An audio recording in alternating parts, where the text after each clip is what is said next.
O mundo está prestes a testemunhar o maior julgamento de Deus sobre a terra. O livro de Apocalipse nos introduz a última parte das profecias da Bíblia, descrevendo eventos de proporções devastadoras, explosões massivas, feridas dolorosas e mudanças catastróficas no planeta. Mas como isso acontecerá? A resposta nos leva ao abismo. No centro dessa narrativa está um anjo. Embora os anjos frequentemente sejam associados a mensagens de boas novas, aqui vemos um anjo trazendo o anúncio mais terrível já entregue à humanidade: o julgamento supremo. João, em sua visão, viu um ser caído do céu à terra, que recebeu a chave do abismo. Quando o abismo foi aberto, uma fumaça densa emergiu, escurecendo o sol e o céu, semelhante à fumaça de uma fornalha gigante. A partir desse momento, horrores inimagináveis começaram a surgir.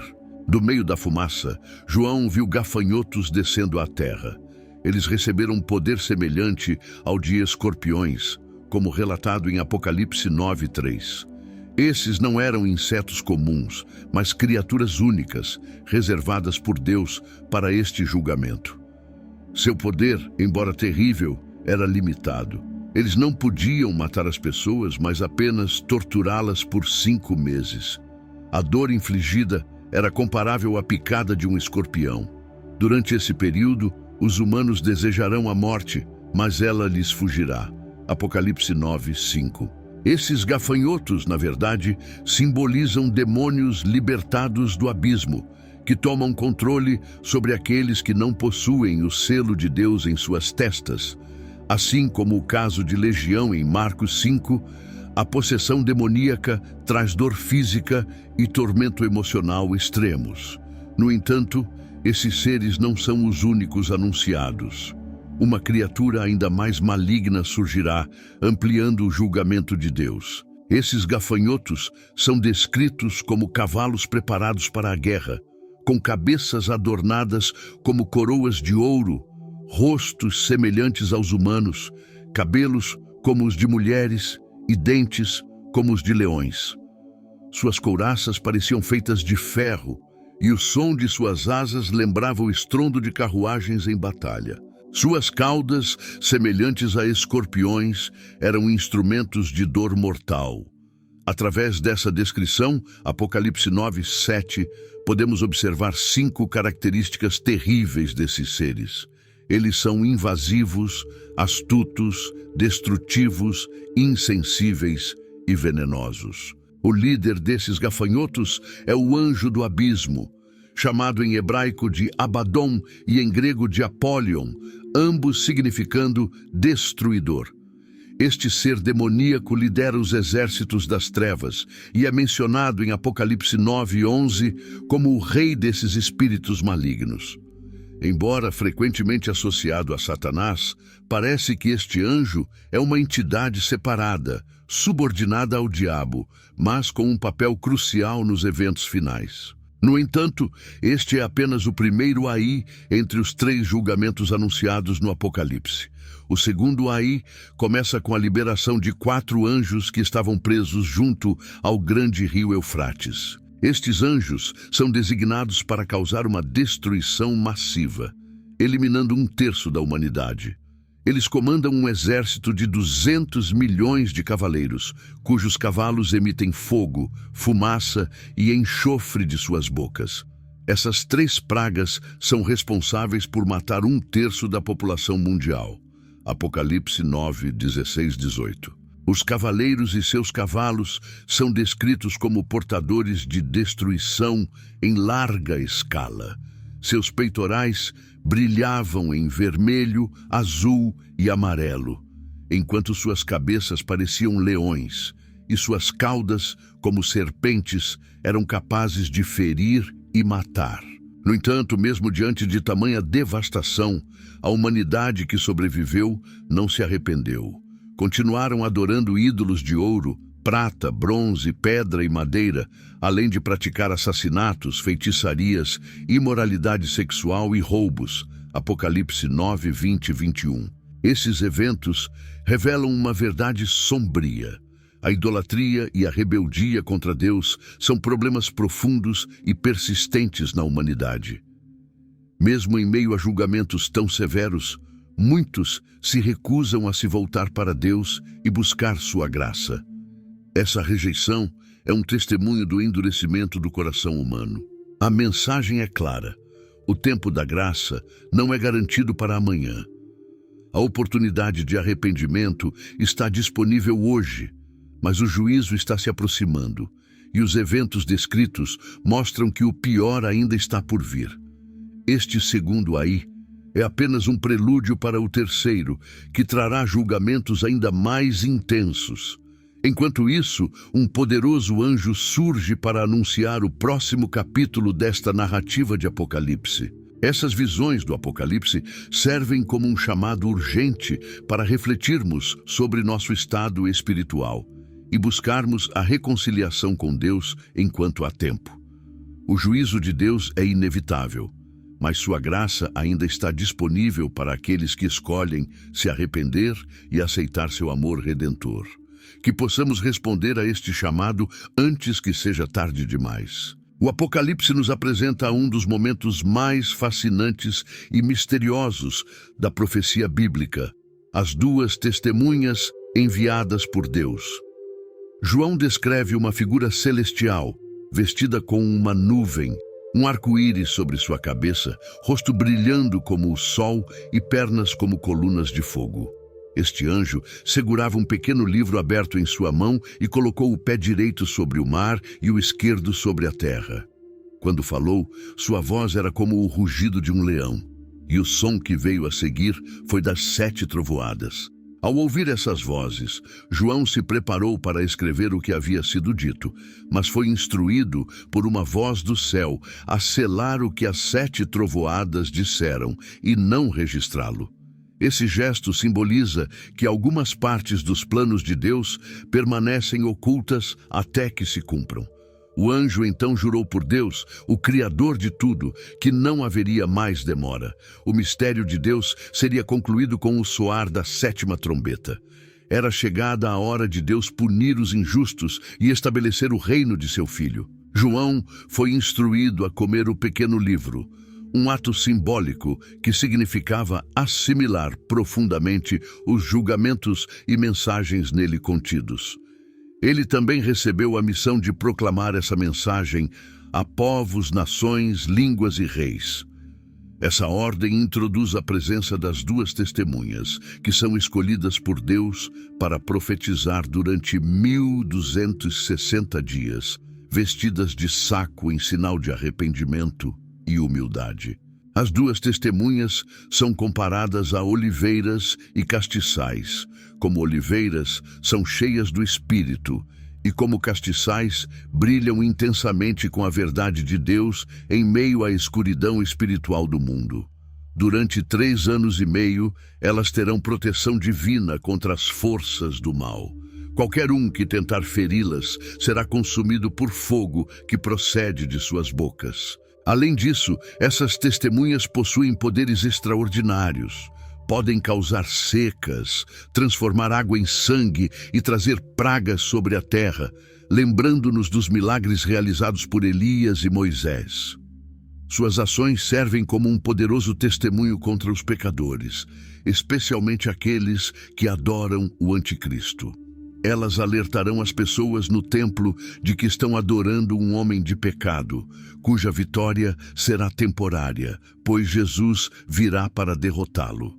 Essas testemunhas são descritas como ousadas, sem medo de enfrentar a morte, e exortam as pessoas a temerem não quem pode matar o corpo, mas quem pode lançar tanto o corpo quanto a alma no inferno.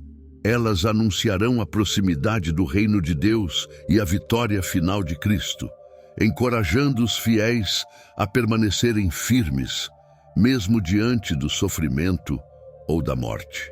Depois de completarem seu testemunho, o Anticristo, referido como a besta que emerge do abismo, as matará. Seus corpos ficarão expostos nas ruas de Jerusalém por 3 dias e meio, sem serem enterrados, um ato de profunda desonra em quase todas as culturas. Pessoas ao redor do mundo se alegrarão com a morte das testemunhas, trocando presentes em comemoração, como se fosse um feriado. Essa celebração mostra o desprezo da humanidade pela mensagem de Deus. Após 3 dias e meio, Deus restaurará a vida das testemunhas, surpreendendo e aterrorizando aqueles que as observaram. Elas ascenderão ao céu em uma nuvem, enquanto seus inimigos assistem em pânico. Nesse momento, um grande terremoto atingirá Jerusalém, destruindo 1/10 da cidade e matando 7.000 pessoas. Os sobreviventes reconhecerão o poder de Deus, mas sua admissão será superficial, sem verdadeira adoração. Este evento marca o fim do segundo ai dos 3 julgamentos anunciados no Apocalipse. Mas o terceiro e último ai está por vir, e será ainda mais devastador. O soar da 7ª trombeta anuncia o final da grande tribulação e o início do reino de Cristo. Os céus se enchem de vozes proclamando: o reino do mundo se tornou do nosso Senhor e do seu Cristo, e ele reinará para todo o sempre. Os 24 anciãos se prostram diante de Deus, louvando-o por sua soberania e pelo início de seu reinado eterno. As nações que rejeitaram a Deus se enfurecem, mas agora é o momento do julgamento divino. É também o tempo de recompensar os profetas, os santos e todos os que temem a Deus, grandes e pequenos. Com a abertura do templo celestial, a Arca da Aliança é vista um lembrete de que Deus permanece fiel às suas promessas feitas a Israel. Relâmpagos, trovões, terremotos e granizo gigantesco acompanham este momento glorioso, marcando o início do reinado eterno de Cristo. Esses eventos reforçam a seriedade do julgamento de Deus e o triunfo final de seu reino. Eles nos lembram da importância de viver em obediência e fé enquanto aguardamos a plenitude do plano divino. Durante o período da tribulação, muitos se desviarão da verdade de Deus porque escolheram não acreditar nela. Em vez disso, se renderão a mentiras, caindo em enganos deliberados. Esse comportamento serve como um aviso para todos. A verdade de Deus deve ser aceita enquanto há oportunidade. Rejeitar a luz inevitavelmente leva à escuridão. Os verdadeiros crentes sabem que aqueles que os ferem enfrentarão julgamento e serão derrotados no tempo determinado por Deus.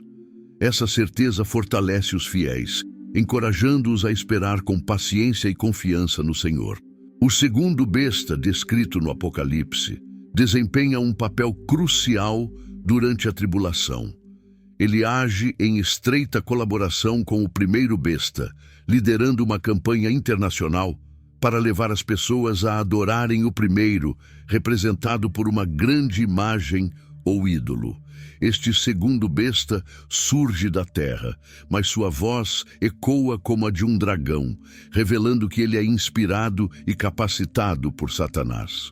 Dotado do mesmo poder do primeiro besta, este líder maligno realiza atos sobrenaturais, como trazer fogo do céu, com o objetivo de enganar as pessoas e levá-las a adorarem um homem como se fosse Deus. Ele chega a dar vida à imagem do primeiro besta, permitindo que ela fale, e decreta pena de morte para aqueles que recusarem adorá-la. Além disso, ele institui um sistema em que as pessoas devem receber a marca da besta em suas mãos direitas ou testas para demonstrar lealdade.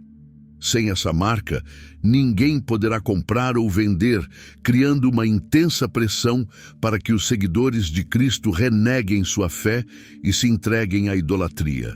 Esse será um dos testes mais difíceis para os crentes, mas os verdadeiros seguidores de Cristo escolherão enfrentar a morte em vez de trair seu Salvador. O número da besta, 666, é frequentemente associado à imperfeição humana. Representando um trino de 6, ele aponta para uma trindade maligna que busca imitar e usurpar a glória de Deus. Há debates sobre qual das duas bestas seria o anticristo. Aqueles que acreditam que o primeiro besta seja o anticristo destacam seu desejo de ser adorado como Deus, um aspecto crucial na narrativa apocalíptica. Após relatos de sofrimento e perseguição, o Apocalipse nos oferece uma visão mais esperançosa. O cenário muda, anunciando um novo dia que desponta. 3 eventos importantes são destacados. Primeiro, Jesus liderando seus seguidores fiéis. Segundo, a queda da Babilônia proclamada por 3 anjos. Terceiro, a visão de uma grande colheita espiritual.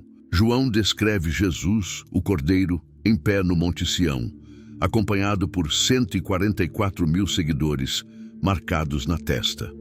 Este grupo representa os fiéis de cada uma das 12 tribos de Israel, descritos previamente no capítulo 7.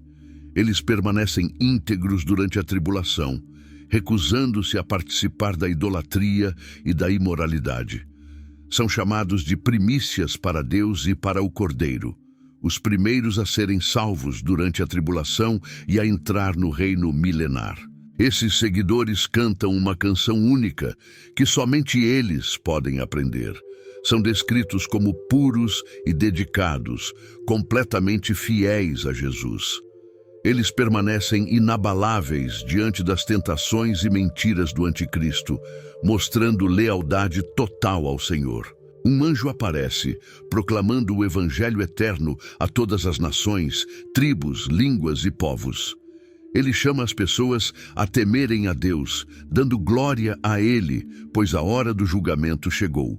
O segundo anjo anuncia a queda de Babilônia, simbolizando sistemas corruptos religiosos, políticos e econômicos que afastam as pessoas de Deus.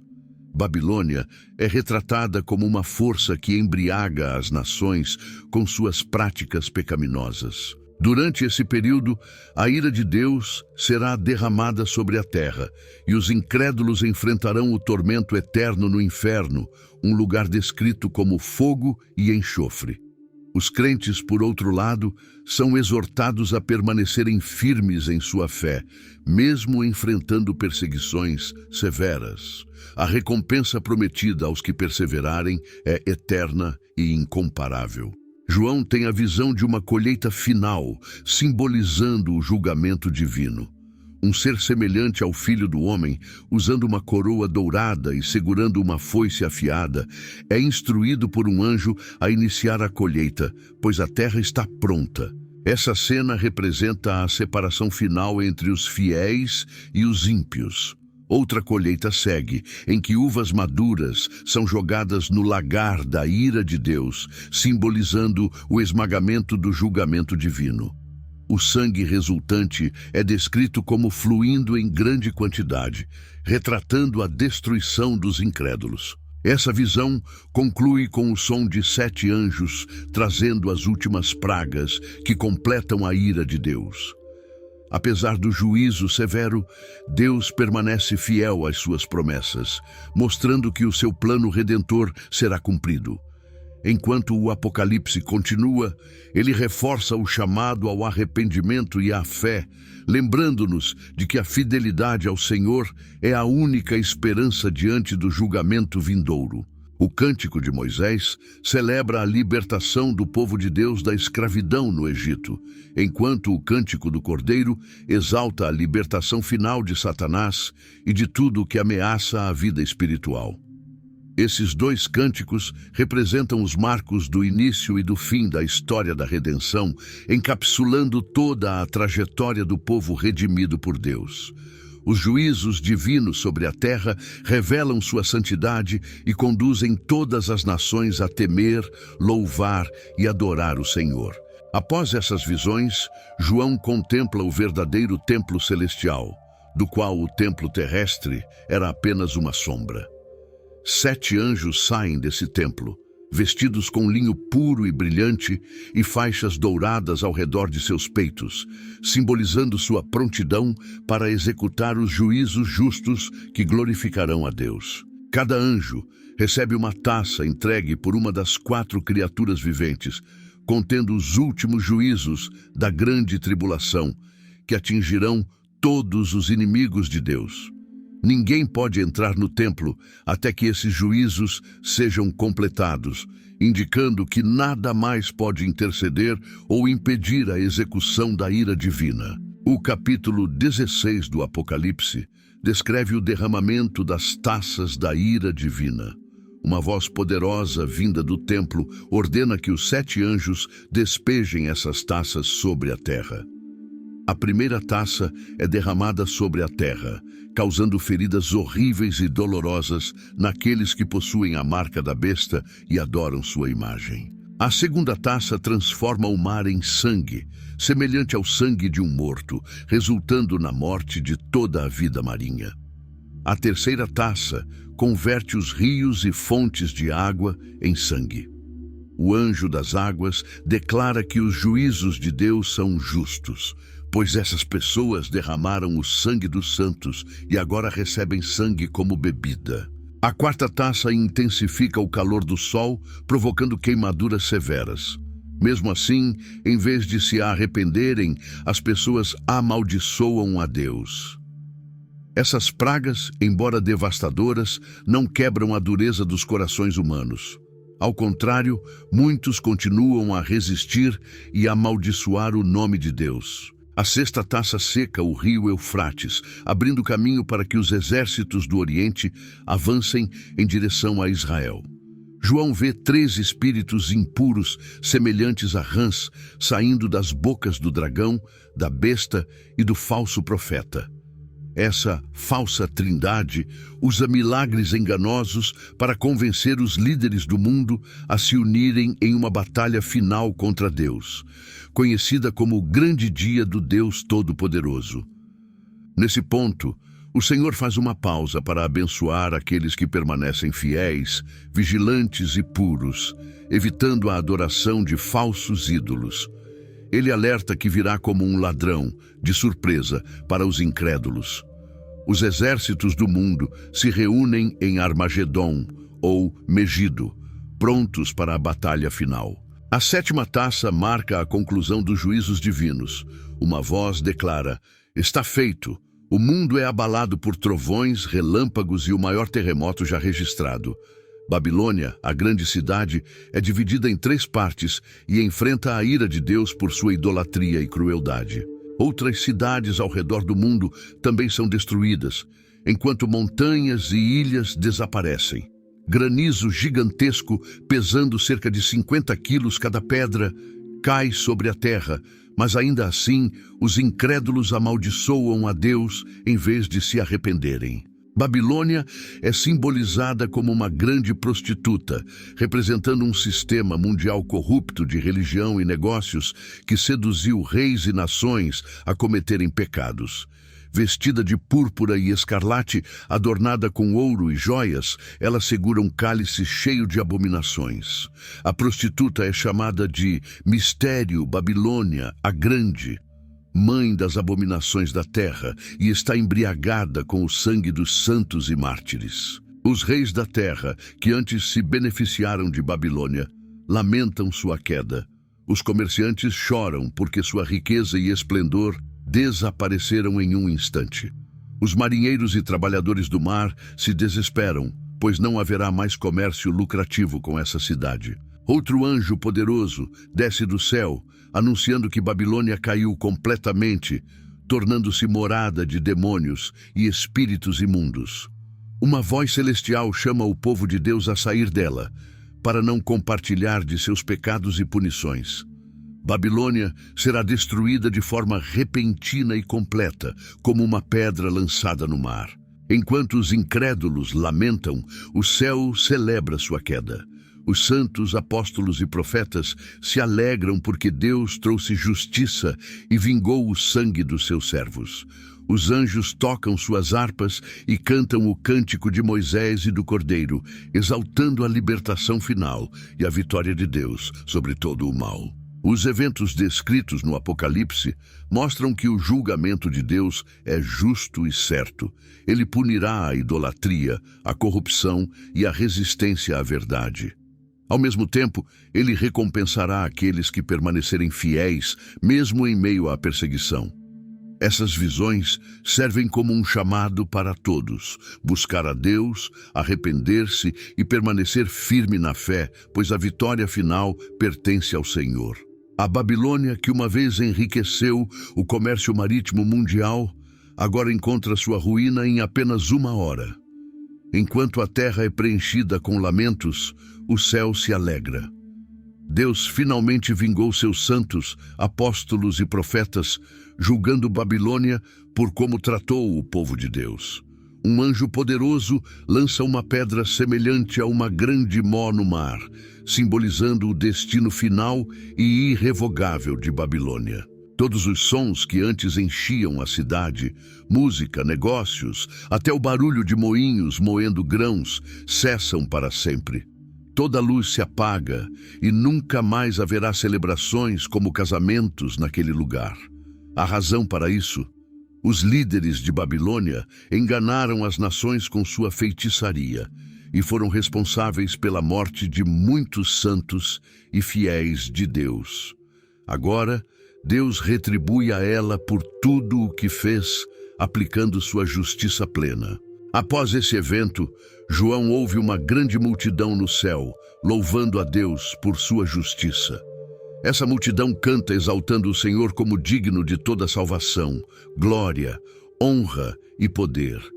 Eles reconhecem que o julgamento de Deus sobre Babilônia foi justo e verdadeiro, punindo-a por seus pecados e pela morte cruel de seus servos.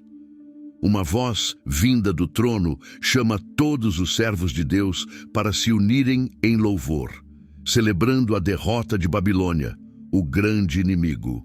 Com o julgamento de Babilônia concluído, é anunciado o casamento do Cordeiro. A igreja, que é a noiva de Cristo, está pronta para esse momento de grande alegria. Ela é apresentada vestida com linho fino, limpo e brilhante, que simboliza os atos de justiça dos santos. Um anjo diz a João para escrever uma bênção para todos os que são convidados para a ceia das bodas do Cordeiro. Os convidados representam as demais pessoas salvas que não fazem parte da igreja. Quando João tenta adorar o anjo, este o corrige, dizendo que somente Deus deve ser adorado. O anjo se identifica como servo de João e de todos os que guardam o testemunho de Jesus, explicando que o testemunho de Jesus é o espírito da profecia. Todo o livro do Apocalipse culmina na gloriosa volta de Cristo à Terra para derrotar seus inimigos e estabelecer seu reino. Esta não é a ocasião do arrebatamento em que Cristo encontra seus seguidores nos ares, mas seu retorno físico à terra com seus seguidores. Jesus é descrito montado em um cavalo branco, claramente um símbolo de guerra, pois ele vem para derrotar seus inimigos. Seu nome é Fiel e Verdadeiro, pois ele cumpre suas promessas e permanece íntegro. Ele julga e faz guerra de forma justa, removendo tudo o que se opõe ao seu reino. Seus olhos, como chamas de fogo, simbolizam sua capacidade de julgar profundamente, vendo toda desobediência e incredulidade. Em sua cabeça estão muitas coroas, representando sua autoridade real incomparável. Há um nome escrito que só ele conhece, indicando que existem mistérios sobre Jesus que nenhuma criatura jamais compreenderá completamente. Sua túnica está tingida de sangue, não o sangue do sacrifício, mas o sangue de seus inimigos, esmagados sob a ira de Deus. Ele é chamado de a Palavra de Deus, porque através dele, Deus revelou totalmente sua vontade e natureza. Jesus é acompanhado pelos exércitos do céu, compostos por santos, vestidos de linho fino e montados em cavalos brancos. Contudo, esses exércitos não precisam lutar, pois Jesus derrota os inimigos sozinho. De sua boca sai uma espada afiada para ferir as nações, e ele governa com mão firme, esmagando aqueles que resistem. Na túnica e na coxa de Jesus estão escritas as palavras Rei dos Reis e Senhor dos Senhores, enfatizando sua soberania absoluta. Antes de estabelecer seu reino, Jesus elimina os inimigos restantes. Um chamado é feito às aves para que se reúnam e se banqueteiem nos corpos dos derrotados, desde os mais humildes até os mais poderosos. Mesmo assim, o mundo tenta resistir. A besta, o falso profeta e os exércitos do mundo se unem para lutar contra Cristo, mas são rapidamente derrotados. A besta e o falso profeta são capturados e lançados vivos no lago de fogo. Os rebeldes restantes são mortos pela palavra de Deus, e seus corpos são deixados para as aves. Antes que o reino milenar de Cristo seja plenamente estabelecido, Satanás é preso. Um anjo desce do céu com a chave do abismo e uma grande corrente.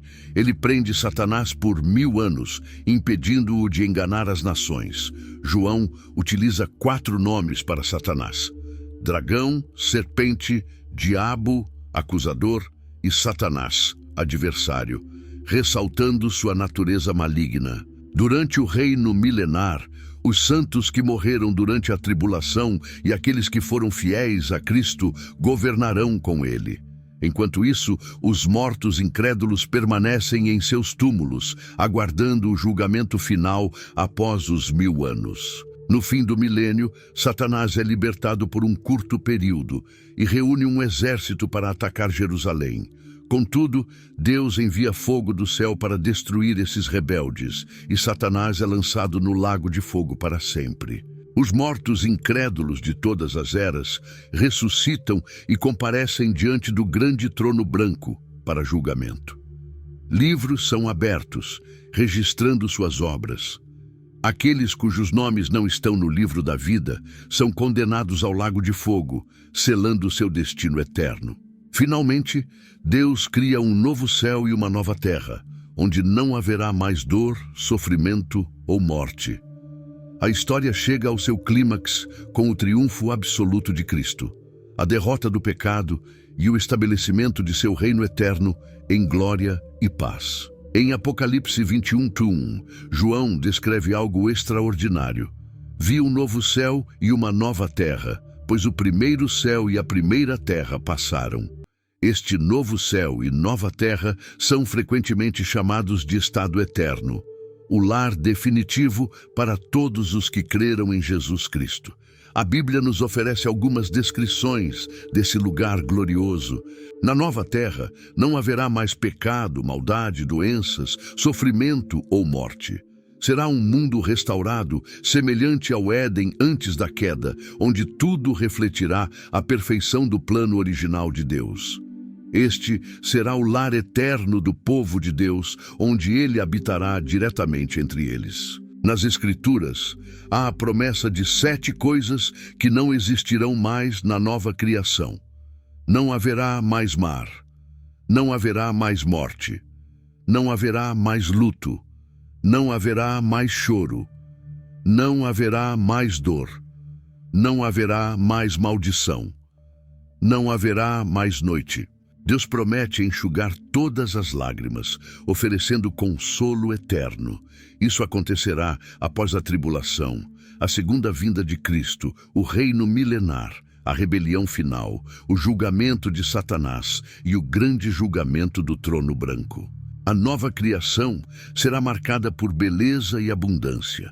Um rio puro da vida fluirá do trono de Deus e do Cordeiro, correndo pelo meio da cidade. Nas margens desse rio estará a árvore da vida, que produz 12 frutos diferentes, um para cada mês, simbolizando o cuidado constante de Deus. Suas folhas servirão para a cura das nações, indicando saúde perfeita e harmonia eterna. Sem a presença da maldição, haverá santidade completa. O trono de Deus e do Cordeiro estará no centro, garantindo liderança perfeita. Seus servos servirão com alegria e perfeição e verão o rosto de Deus, experimentando uma intimidade inigualável com Ele. Seu nome estará gravado em suas testas, refletindo uma semelhança perfeita com o Criador. Não haverá noite, e a alegria será completa, com todos reinando para sempre em glória. O anjo assegura a João que tudo o que foi revelado é verdadeiro e confiável. O Senhor enviou seu anjo para mostrar aos seus servos o que logo acontecerá. A maior promessa de todas é o retorno iminente de Jesus. Ele afirma: "Eis que venho sem demora." Isso pode significar que sua vinda será em breve ou de forma repentina, mas a esperança é de um retorno próximo. Há uma bênção especial para aqueles que guardam as palavras desta profecia, vivendo em expectativa pela volta de Cristo. Quando João tenta adorar o anjo, este o corrige, afirmando que apenas Deus merece adoração. João é instruído a não selar esta profecia, pois o tempo está próximo. Isso significa que as palavras de Apocalipse devem ser compartilhadas, não escondidas. Quando Jesus retornar, os injustos continuarão sendo injustos e os impuros não terão mais chances de mudar. Porém, os justos e santos permanecerão em sua retidão e santidade. O Senhor traz consigo recompensas para cada pessoa, baseadas em suas ações. Ele se apresenta como o Alfa e o Ômega, o princípio e o fim, o Criador e Consumador de todas as coisas. Jesus é descrito como a raiz e a descendência de Davi, o brilhante estrela da manhã, que aparece antes do nascer do sol. Ele virá primeiro para a igreja como a estrela da manhã, no arrebatamento, e depois como o sol da justiça para julgar o mundo.